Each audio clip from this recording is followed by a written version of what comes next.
Let's talk about some time Matt and I were able to take in Annapolis, Maryland to lobby for the Maryland Association of Christian Schools. This episode of the Christian Principles Podcast is brought to you by the Herzog Foundation. And as always, the thoughts and opinions expressed within this episode are those of your hosts and not necessarily of the Herzog Foundation.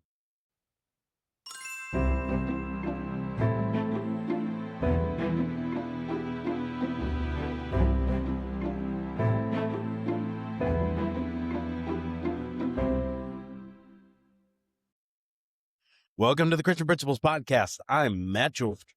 And I'm MarkZockoll. Today, we were within spitting distance of Hakeem Jeffries.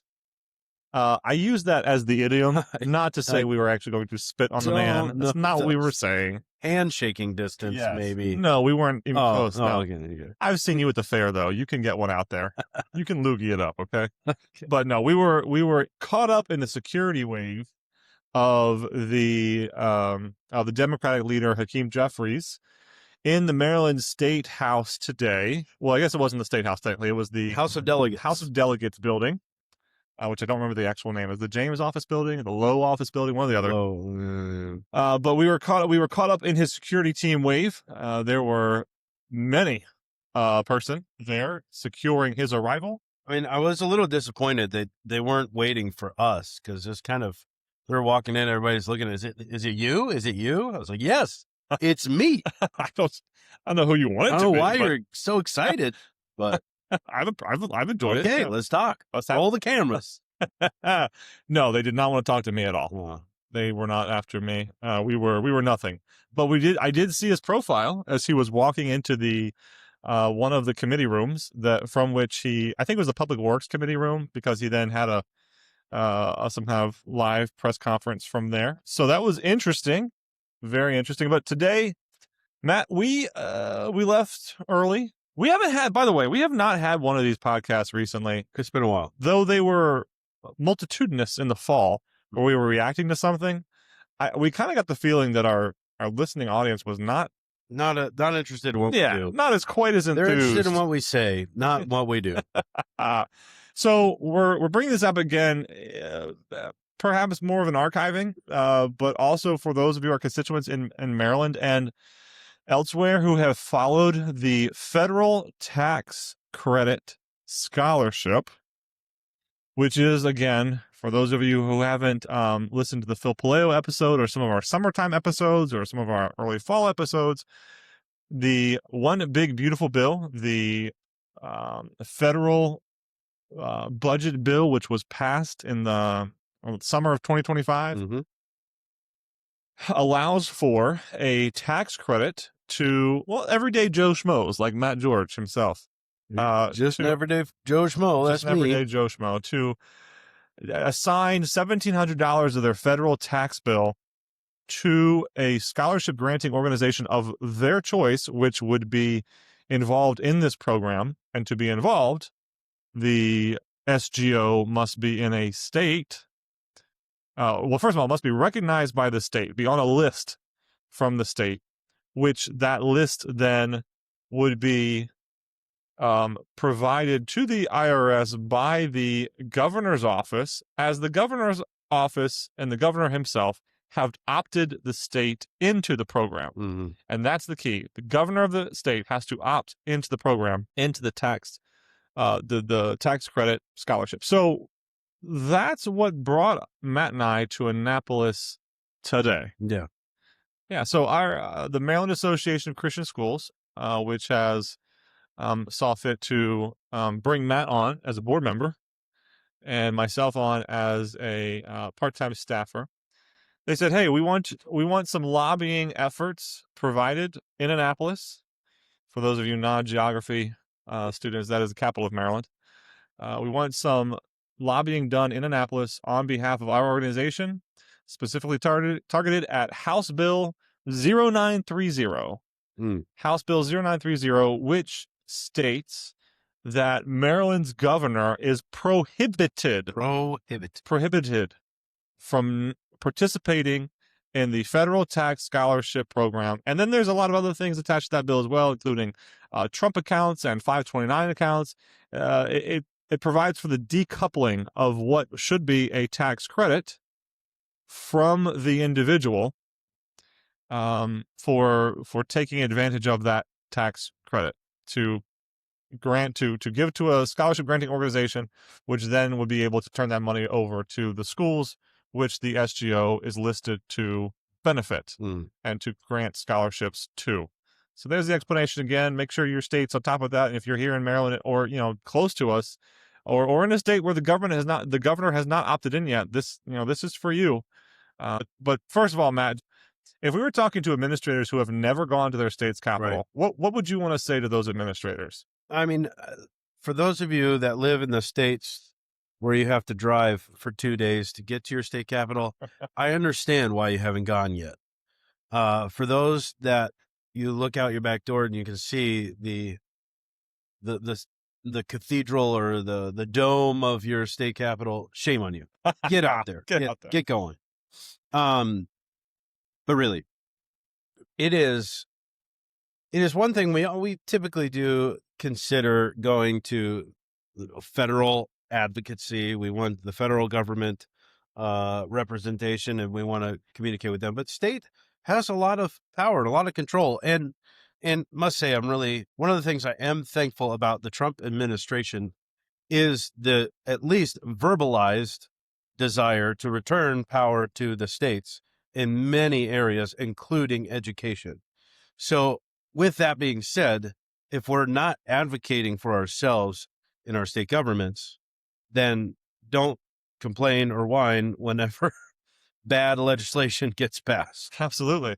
And I hope you do have a relationship with your state legislatures. I hope you do have an understanding of those who represent you and, pro or con, but those who would stand with you or stand in opposition to your ideology, have a conversation. If Christians aren't doing this, then who should be? We're supposed to be having conversations with people about the gospel.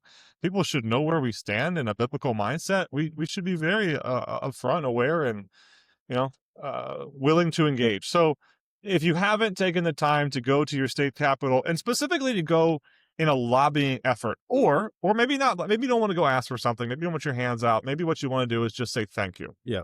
Thank you for allowing Christian education to occur in our state as you see fit.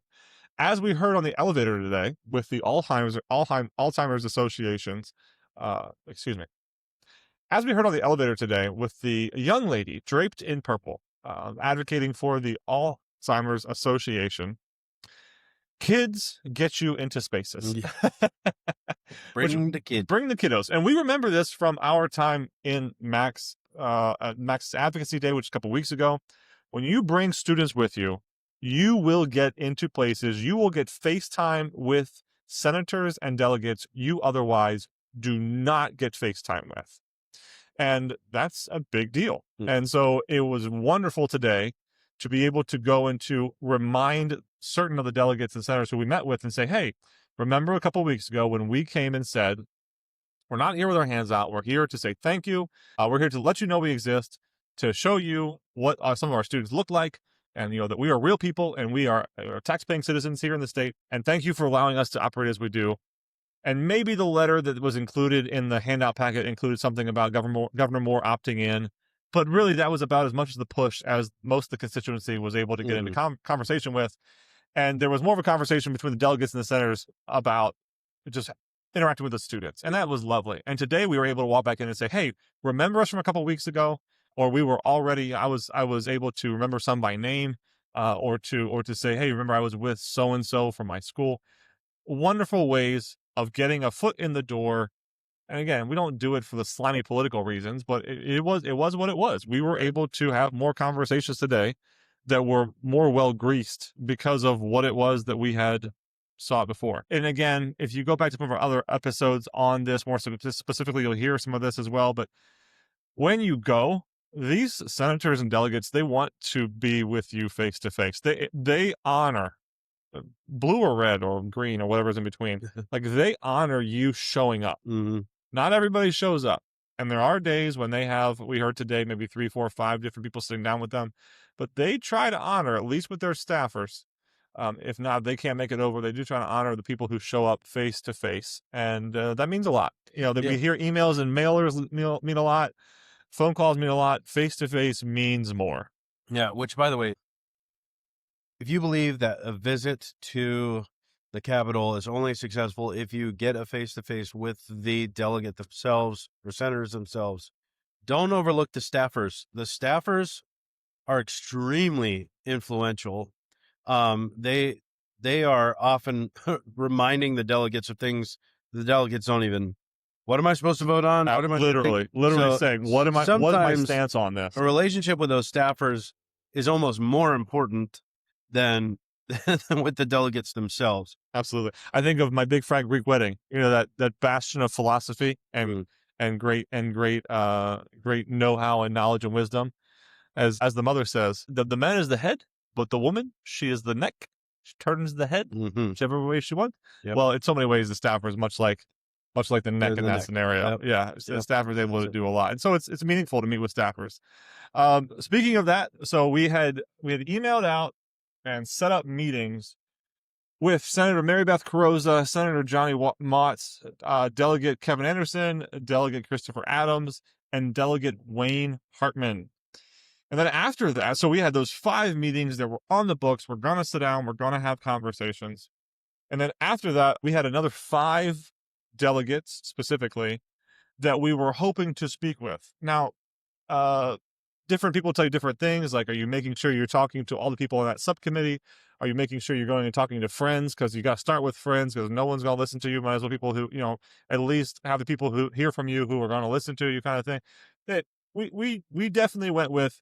We're going to start with the people that know us and that are going to think like us on these bills, or that we want to thank because of a way they handled one of our members when they showed up, or because of the way that they handled a recent vote. It was the case with Delegate Cherie Sample Hughes that when we were here in Annapolis last time, a couple weeks ago, I was able to thank her very specifically for some of the voting which she had done against her party. She was the lone standout from her party voting against certain gender ideology bills.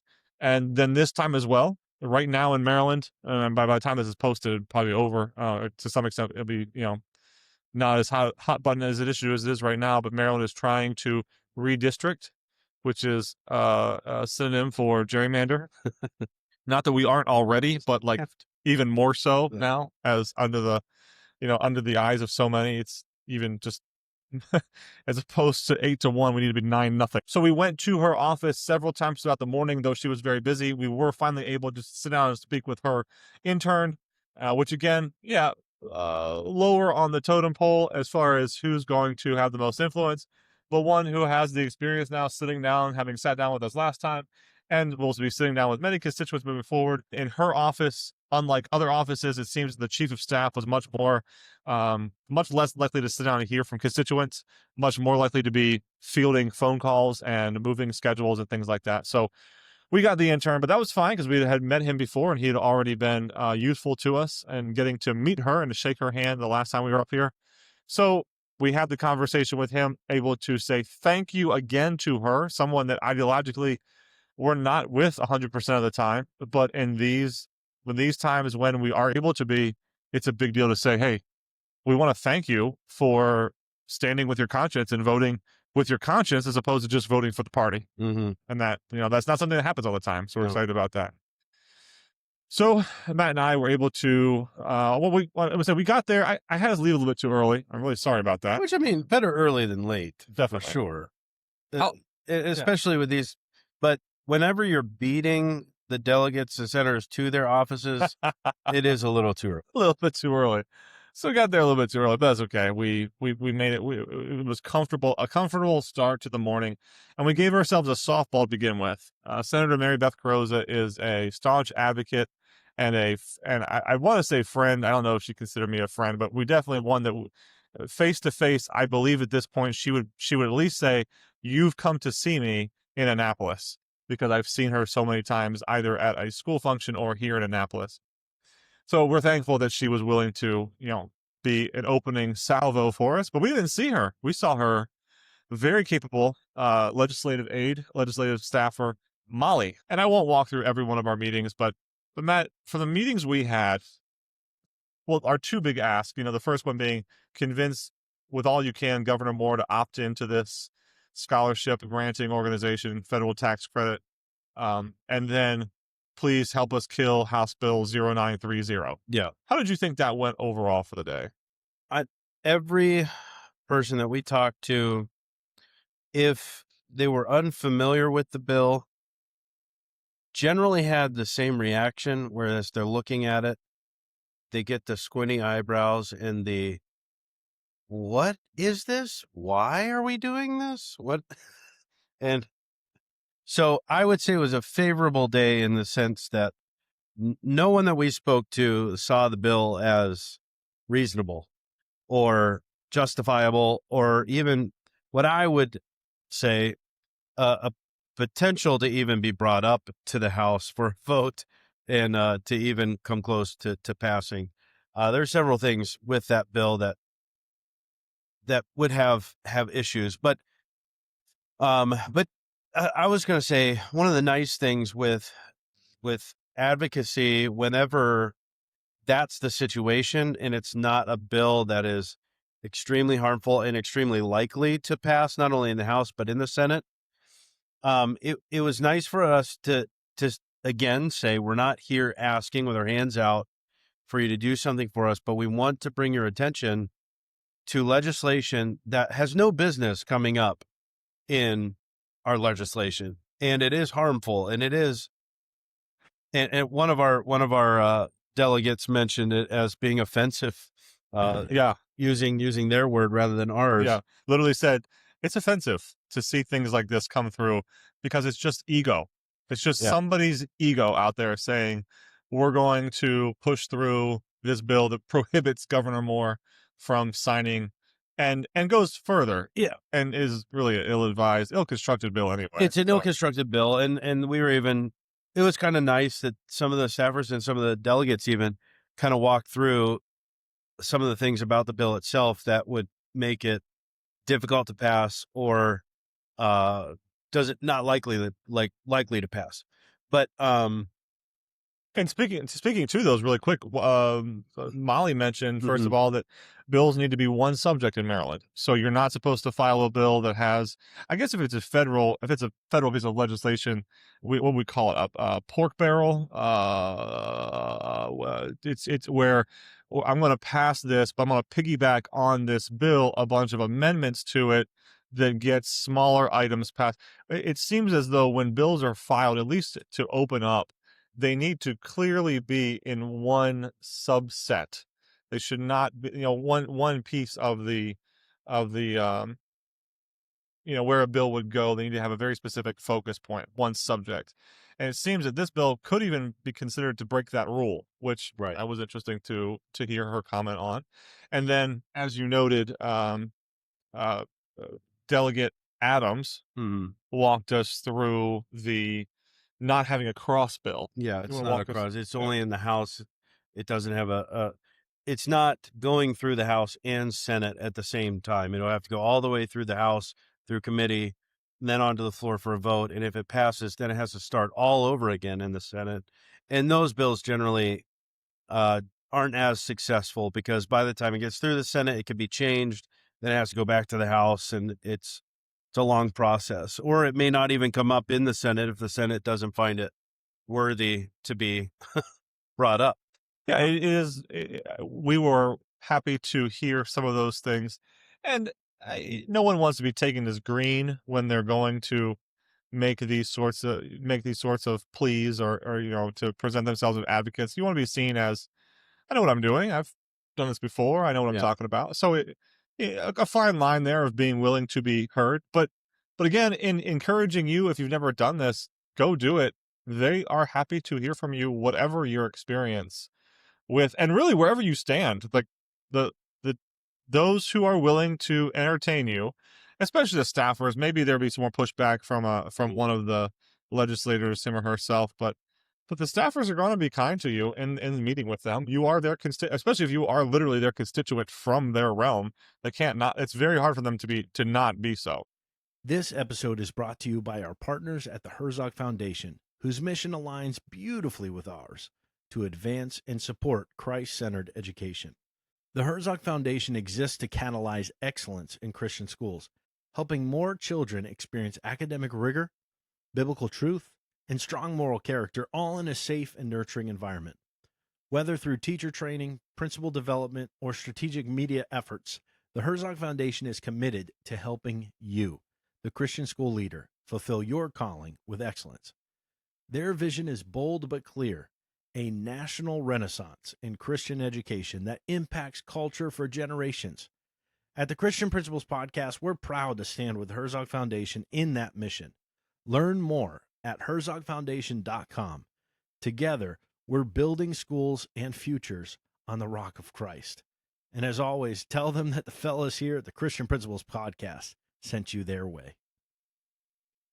When you need to reach families fast, GradeLink lets you send text or voice alerts right from your dashboard. It's perfect for weather closures, emergencies, or just last-minute reminders. Want quick, reliable communication? Check it out at cpp.gradelink.com. Yeah, and here's another thing I would tell you to look for when it comes to state legislation, because, I mean, we're all busy. To have our ears to what's going on in your state's government can be crazy. I mean, even just talking to the delegates and their staffers of how much is going on in session is just nuts. So even for them to keep track of everything, it's hard. For us, when we're dealing with school on a daily basis, we're not necessarily going to be keying into this. But if you're looking for an opportunity to be able to go out and encourage or advocate or lobby, one of the other kind of wonderful things that I felt that we were able to do today, which is unique, is coming from a private school organization. Our typical message when we meet with our government is, leave us alone, please, or, allow us to continue operating the way we want to operate. And I can understand for somebody that is not as familiar with private education, be like, well, why don't you want me to know what you're doing or be involved in what you're doing? That seems suspicious. But what we were able to do today was not just advocate for private education, but we were advocating for public education today, which I've never thought I would ever end up doing. No. But because of the nature of this bill, Yeah.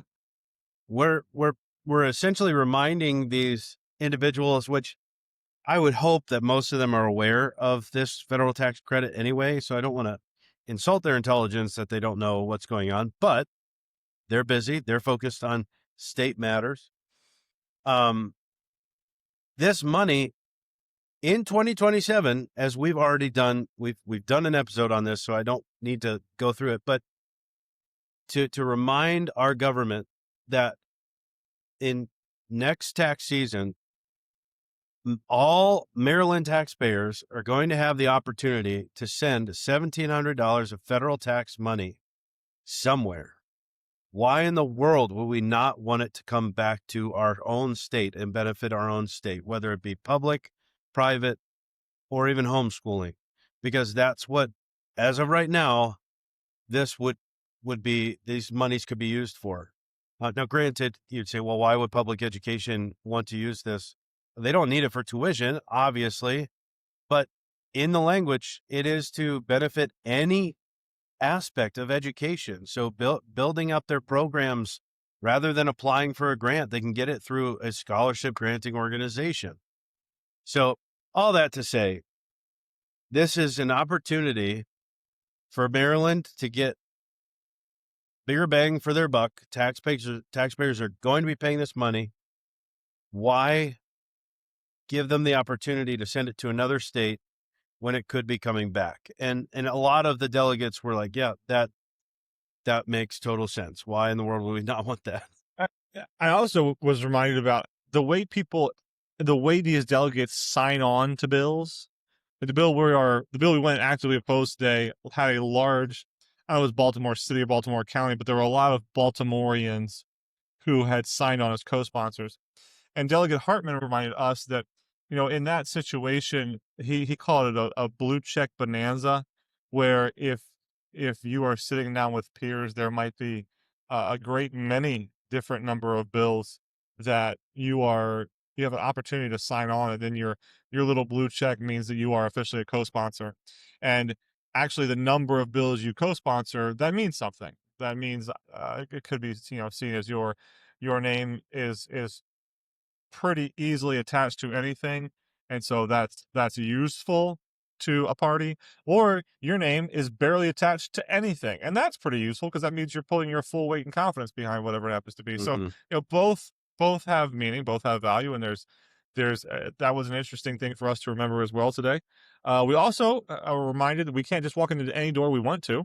There are very specific doors for visitors, and we have these giant visitor badges we get past when we go to the Senate or the delegate building. But there was a kind delegate who helped us by saying, "They're with me," and they called us up the stairs, and that was nice. And I don't know who the gentleman was, but thank you, made me whoever feel that was. important. Yes, it surely did.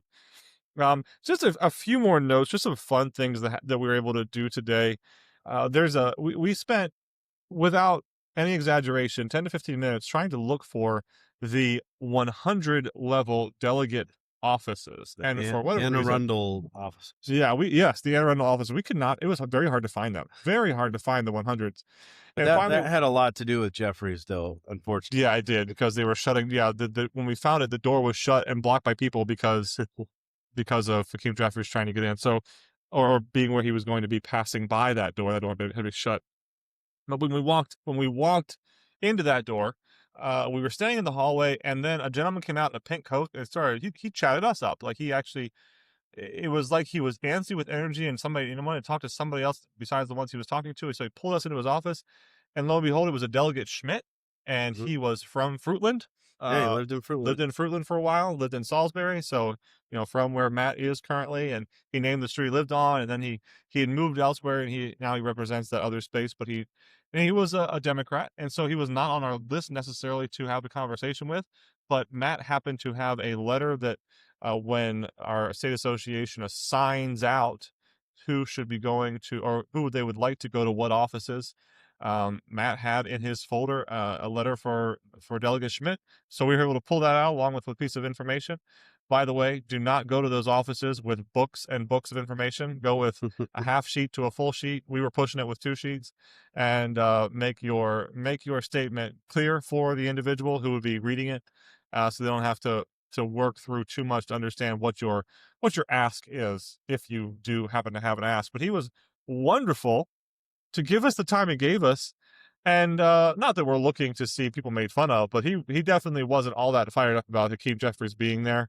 Thought he should be doing something else in the time. And he also wasn't very fired up about HB 930 either. Yeah. And this is something else that Matt pointed out on our walk to Chuck and Ruth's, Ruth and Chuck's. Chicken Ruth. Chicken Ruth's, our lunch deli, which was wonderful. Got a monster chicken salad sandwich out of that place. We take them at face value because you have to. Yeah. What am I going to do if I don't take them at face value? If they say they are happy to see us, if they say they want to hear us and listen to us, then they'll work through the bill with us, I'm going to take them at face value that that's what they're doing, and they actually want that. And for him to say what he said, he doesn't owe us anything. Nope. We didn't come to be there with him. He doesn't work Ways and Means. We're not going to be voting for him. Yeah, so. This is not, and he brought us in, was happy to talk to us, was having fun with us, took a picture with us, and it was a wonderful time. He did have to take a second picture because we dwarfed him, unfortunately. He's a tiny guy. Loved his coat though, man. He had a pink coat on. That was awesome. A little ball of energy, absolutely. There's a bunch of things like that happened today, though. We had someone say we wouldn't have even known about this bill. That was from Mrs. Geary, and I believe it was Delegate Kim Taylor's office. We were able to see Ms. Butler, who had responded to Calvary Baptist Church Academy's email from Ms. Joanne Stratton about HB 930, and Ms. Butler, the chief of staff for Delegate. It was Delegate Congolo, which she has an N before the K in her name, but it's silent, and now I know that. It's not N Congolo, it's just Congolo. So we were able to stop and say thank you. We're able to see a sticker in Delegate is a Bofo's office, or just Bofo. So Delegate Adrian Bofo's office, we were able to see a sticker magnet from Grace Christian School. So that was awesome. Just all kinds of wonderful opportunities throughout the day that we wouldn't have otherwise expected, and we get to praise God for. If you don't care to hear about this, I'm sorry. We spent a lot of time talking about it. But again, even going and advocating or lobbying for an organization in a situation that in Maryland, the Republicans, I heard, were outnumbered 39 to 102, I think it was. So the likelihood of, as one delegate said, you just make the bad a little bit less bad kind of thing. Yeah. That's our hope. Our hope is to change the turn the dial a few degrees. We're not going to get it to turn 180 outside of the Lord. Like, that's not going to happen. So what could have been otherwise pitiful or a depressing day, it wasn't.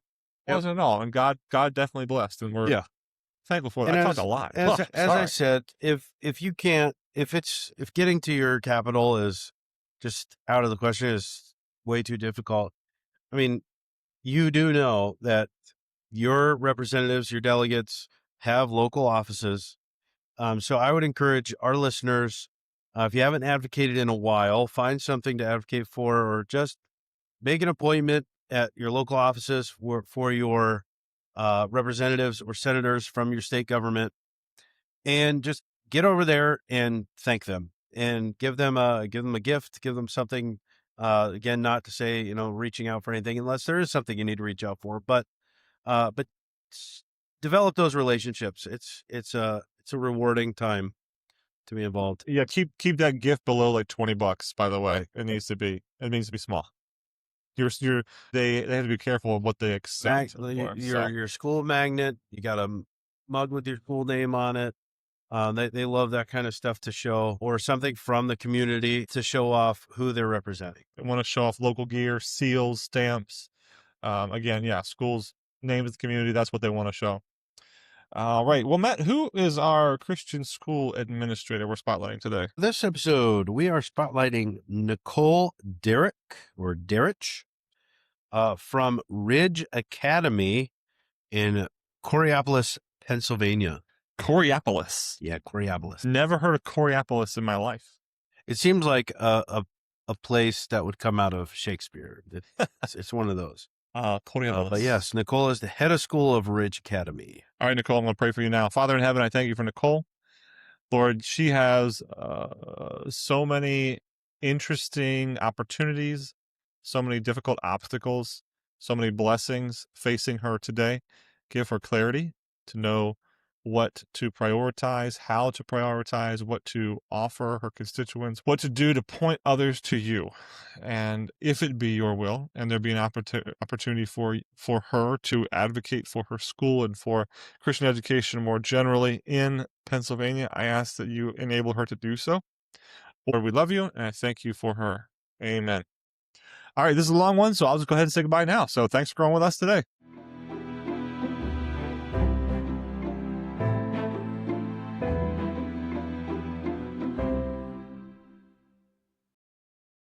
We want to thank you for listening. We're honored that you spend this time with us each week. Our heart is to bring you practical conversations and resources that really serve you as a Christian school leader. One of the best ways you can help us spread the word is by leaving us a review and sharing the podcast with other Christian school principals you're connected with. You can also follow us on Facebook and Instagram. Join the conversation and share any posts that resonate with you. Every share makes a difference in helping more leaders find encouragement and practical tools. And remember, the podcast is just one way we help. We also love serving schools through speaking and workshops. Our keynotes and sessions are designed to give you actionable strategies you can take back to your team and implement right away. If you'd like more details, just send us an email at info@christianprinciplespodcast.com. We'd love to connect. Until next time, thanks for joining us on the Christian Principles Podcast.